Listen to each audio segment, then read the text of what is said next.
When the sun rose over the sprawling Ashford estate, its golden light barely touched the cold corners that had formed inside it since the day Anna Ashford walked out without a word, leaving behind not just her husband, Ethan, but their 6-year-old son, Liam, whose tiny world shattered in ways no adult could fully grasp.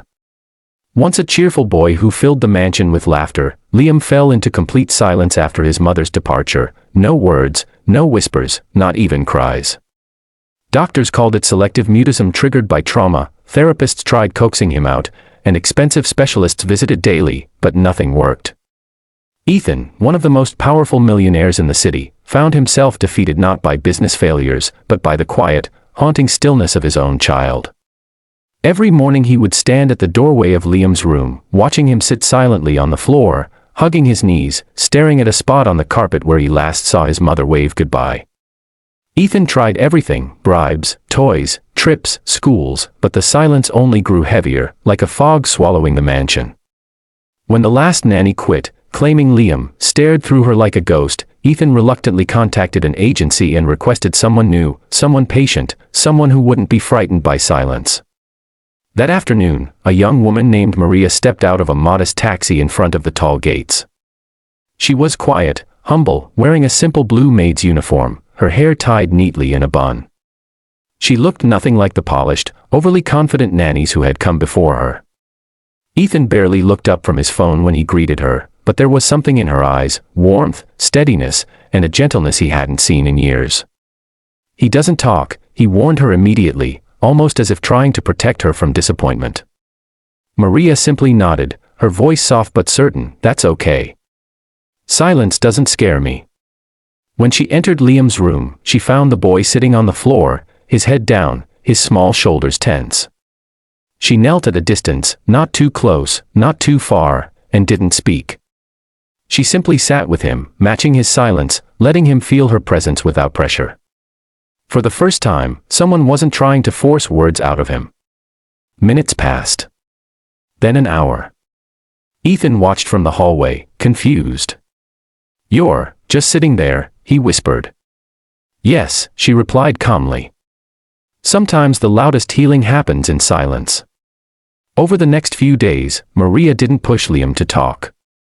Instead, she learned his routine, his moods, the way he flinched when footsteps sounded down the hall, and how he traced shapes on the carpet to soothe himself.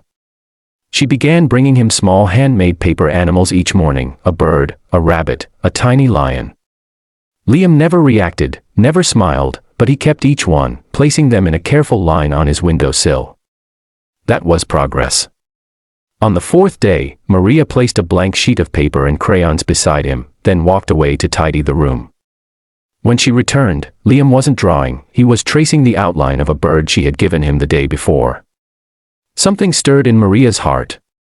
"May I draw with you?" she asked gently. Liam didn't look up, but he didn't pull away either. They spent the next hour drawing together. Still no words, but she sensed a door cracking open. Meanwhile, Ethan watched Maria from afar. He found himself drawn to her patience, her warmth, her refusal to treat Liam like a problem to be solved. One evening, while Maria left the mansion, Ethan stopped her at the door. "Why does he trust you?" he asked, his voice breaking in its vulnerability. Maria looked at him with soft eyes. "Because I don't ask him to be anything but a hurting child." Her words struck him harder than any business negotiation ever had. The following week, the first real breakthrough happened. Maria found Liam sitting in the living room, staring at the maid's broom leaning against the wall. He reached out and touched it, then shook his head in frustration, as if remembering something painful. Maria knelt slowly. "Did someone scare you with this?" she asked softly. Liam froze. His breathing changed, faster, shallow. Maria reached out her hand, palm up. "It's okay. You're safe." Liam looked straight into her eyes. The first eye contact in 8 months. Ethan, who had approached silently, felt his heart stop. Liam's small chest heaved, his hands trembling as if wanting to speak but afraid of what might come out. Maria stayed still. Present. Safe. For the first time, Liam leaned toward someone. He buried his face into Maria's shoulder, shaking but silent. Tears soaked her uniform. Ethan turned away, overwhelmed, unable to handle the sight of his son finally breaking open. Days passed, and Liam's trust in Maria grew. He followed her around like a shadow, sat beside her during chores, and even tugged on her apron when he needed help. Still no words, but his silence no longer felt empty. It felt full of possibility. One rainy afternoon, Maria brought a small wooden music box into the room. "This belonged to my mother," she whispered, opening it. A soft lullaby began to play. Liam stared at it, mesmerized. Then his fingers gently touched the box, tracing its carvings. Suddenly, he pushed it back toward her and shook his head violently, his eyes filling with panic. Maria understood instantly. "Your mother, she had one like this." Liam's breath caught. Ethan, standing by the door, felt his entire world tilt. That night, Maria sat with Liam while thunder rumbled outside. The boy trembled at every sound. She wrapped a blanket around him and whispered soothingly, "I'm right here. You can tell me anything." Even with no words. Then, something miraculous happened. Liam opened his mouth, struggling. Fighting. His lips trembled. His throat tensed. Maria leaned closer, her hand on his cheek. Ethan, frozen in the doorway, felt his knees go weak. Then, barely a whisper, Liam spoke his first word in 8 months. "Mama," the sound was so fragile it almost disappeared into the thunder. Maria swallowed hard, tears rising. "You miss her," she whispered. Liam nodded, crying. Ethan covered his mouth to keep from sobbing out loud. Maria held Liam close as his tiny voice came again, shaky but real. "Mama left." "I know," she whispered. "But you're not alone, sweetheart. You still have people who love you." Liam's small fingers clutched her collar. "You," he whispered. Maria's heart cracked open. "Yes," she said, her voice trembling. "Me." Ethan stepped forward then, unable to hold back any longer. The boy froze, but Maria kept a calming hand on him. Ethan knelt down slowly, for the first time meeting his son at eye level. "And me," he said softly, tears streaming down his face.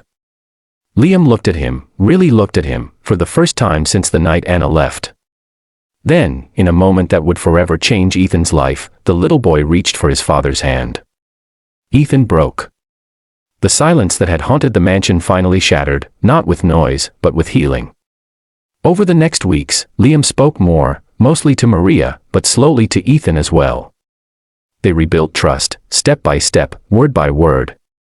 And somewhere along the process, Ethan found himself drawn not just to Maria's kindness, but to her courage, her strength, her unwavering heart. One evening, as Maria tucked Liam into bed, he whispered, "Stay, please." She looked at Ethan standing in the doorway, no longer the cold millionaire, but a father rediscovering love. Maria nodded and stayed beside Liam until he fell asleep. When she rose to leave, Ethan stopped her, his voice thick with emotion. "You gave me back my son," he said. "How can I ever repay you?" Maria smiled gently. "You don't repay love, Mr. Ashford. You grow it." And for the first time since his wife left, Ethan felt something like hope blooming inside him. A hope that maybe, just maybe, this house full of silence might someday become a home again, because of one brave maid who refused to walk away from a broken child. And if you loved this emotional journey, don't forget to subscribe to the channel for more powerful, heart-touching stories that move your soul and brighten your day.